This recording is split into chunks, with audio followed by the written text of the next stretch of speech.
Good morning. Online classes में आपका स्वागत है। हमने पहला, दूसरा, चौथा, पांचवा 4 लेसन पार्ट 1 के कर लिए हैं।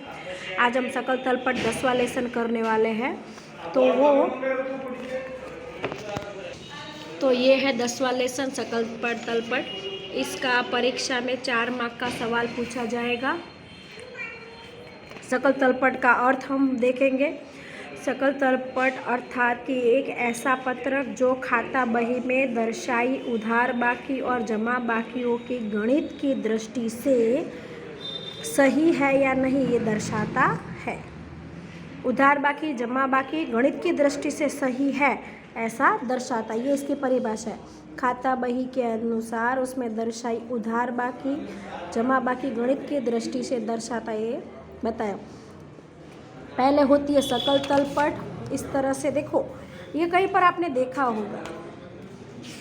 पार्ट टू का आर्थिक चिट्ठा जो मैंने आप लोगों को बताया, वहाँ पर हमने ये देखा था सकल तलपट। अच्छा, लॉकडाउन खुल गया, स्कूल खुल गई, तो मैंने फटाफट वो बड़ा सवाल था आर्थिक चिट्ठे वाला इसलिए करवा दिया, क्योंकि वो वीडियो के द्वारा अगर मैं आपको पढ़ाती तो समझ में नहीं आता और मज़ा भी नहीं आता, इसलिए वो लेसन फटाफट पूरा करवा दिया। वरना इस सकल तलपट के बाद ही वो लेसन पूरा होना चाहिए, लेकिन ये छोटा था इसलिए उसको पहले समझा दिया। तो आर्थिक चिट्ठे में पक्की तलपट, आर्थिक चिट्ठा बनाने के लिए हमें कहाँ से गुजरना पड़ता है? सकल तलपट। सकल तलपट सवाल होता है और उसके अंदर समायोजन होते हैं और उसके बाद हम सवाल गिनते हैं। सकल तलपट के अनुसार व्यापार खाता, लाभ हानि खाता, आर्थिक चिट्ठे में हम एंट्री देते हैं। तो यहाँ पर भी तो ये रहा। इस तरह से मैं उदाहरण तो आपकी किताब में है, आंसर मिल जाएगा। मैं आपको आज करवा रही स्वाध्याय का सवाल, चौथा सवाल। अब उससे पहले आपको नियम बता दूं, तो नियम ये है कि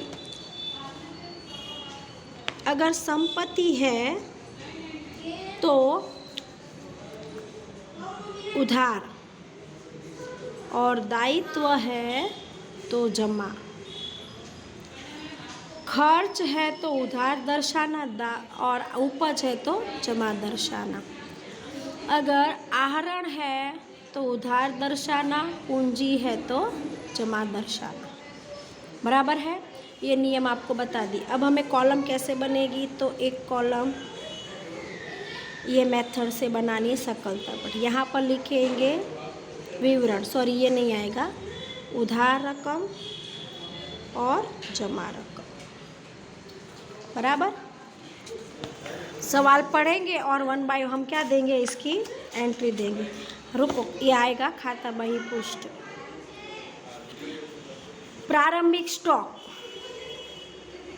उधार आएगा। पहली बार सवाल है, देख लो। वैसे तो हम देखो व्यापार खाते में हम उधार दर्शाते हैं, तो यहाँ पर भी क्या आएगा? उधार। प्रारंभिक स्टॉक उधार। संपत्ति है ना, संपत्ति कहाँ आएगी? मैंने पहले बताया, संपत्ति कहाँ आएगी? उधार बाजू। तो यहाँ पर लिखेंगे प्रारंभिक स्टॉक, उसकी रकम है 7,440। स्टॉक क्या है? संपत्ति कहाँ आएगी? उधार बाजू, 7,440। उसके बाद सवाल में क्या है? मजदूरी। मजदूरी क्या है? खर्च। खर्च का आएगा? उधार बाजू। तो यहाँ पर लिखूंगी मजदूरी। उसकी रकम 4,000 है, तो मैं कहाँ लिखूंगी? उधार बाजू 4,000। फिर क्या है? बिक्री। बिक्री हमें मालूम है हमेशा जमा, तो यहाँ पर लिखूंगी मैं बिक्री। एंट्री कहाँ दूंगी? जमा बाजू। रकम कितनी है? तो 48,000, तो लिखेंगे 48,000। उसके बाद लिखा हुआ है मरम्मत खर्च, कितना है? 800। खर्च है, उधार आएगा, तो यहाँ पर लिखेंगे उधार बाजू मरम्मत, उधार बाजू 800 रुपये। उसके बाद क्या दिया हुआ है? कर और वेरा 600। कर वेरा भी खर्च है, खर्च कहाँ आएगा? उधार बाजू। लिखेंगे कर वेरा, उधार बाजू लिखेंगे 600। उसके बाद ज़मीन मकान संपत्ति है। सवाल में क्या लिखा है? संपत्ति कहाँ आएगी? उधार, तो यहाँ पर ज़मीन मकान। एंट्री कहाँ देनी है? उधार बाजू। कितना है? 2400। उसके बाद प्लांट और मशीनरी 3,000, वो भी संपत्ति है, उधार बाजू आएगा। यहाँ पर लिखेंगे प्लांट और मशीनरी 4000 उधार बाजू। बिजली का खर्च 920, खर्च कहाँ आएगा? उधार बाजू। तो यहाँ पर लिखेंगे बिजली खर्च, उधार बाजू लिखेंगे 920। फिर क्या लिखा है? पूंजी 16000, पूंजी कहाँ आएगी? जमा बाजू। पूंजी हमेशा जमा ही होती है हमारी। रोजनामचा में भी पूंजी, जो रोजनामचा में उधार हो ना उसको यहाँ पर उधार लिखो, रोजनामचा में जमा हो उसको जमा लिखो। पूंजी 16000। ऑफिस का वेतन खर्च है, उधार बाजू आएगा। ऑफिस वेतन खर्च है इसलिए क्या आएगा? उधार बाजू 1000। पेटेंट संपत्ति है, वो भी उधार आएगी 400। बैंक शेष संपत्ति है तो वो भी कहाँ आएगी? उधार बाजू 18000। बैंक शेष 1800 है, सॉरी 1800।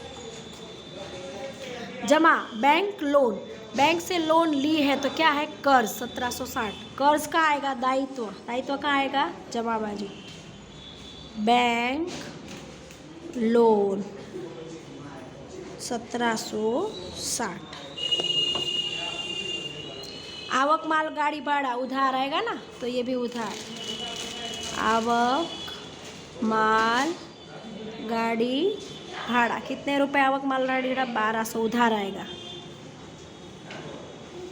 खरीदी हमेशा उधार, खरीदी कितनी है? 30,000 उधार बाजू। उसके बाद जावक माल गाड़ी भाड़ा 600 रुपये, वो भी उधार बाजू। जावक माल गाड़ी भाड़ा वो भी उधार बाजू। कितने रुपए है जावक माल गाड़ी भाड़ा? 600। उसके बाद देनदार, देनदार क्या है? संपत्ति 8000, संपत्ति हमेशा उधार। देनदार 8000। रोकड़ शेष संपत्ति है, वो भी उधार।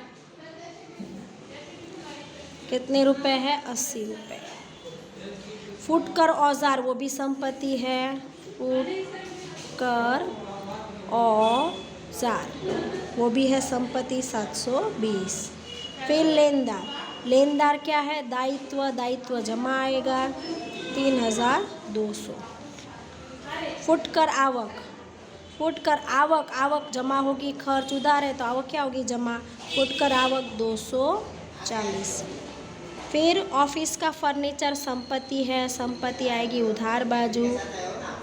ऑफिस का फर्नीचर उधार बाजू 240। ख्याति भी संपत्ति है, वो भी उधार बाजू 6000। अब हमें दोनों बाजू का टोटल करना है, दोनों बाजू का टोटल हमेशा मिल जाएगा।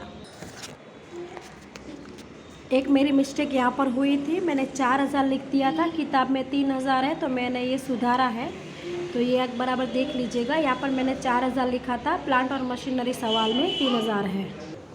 अब इस तरह से ये सभी एंट्री का दोनों बाजू का टोटल मैंने किया, समान हो गया है 69,200। 69,000 दोनों बाजू का टोटल समान है, आप चेक कर लीजिएगा, ठीक है। अब ये सवाल यहाँ पर हुआ पूरा।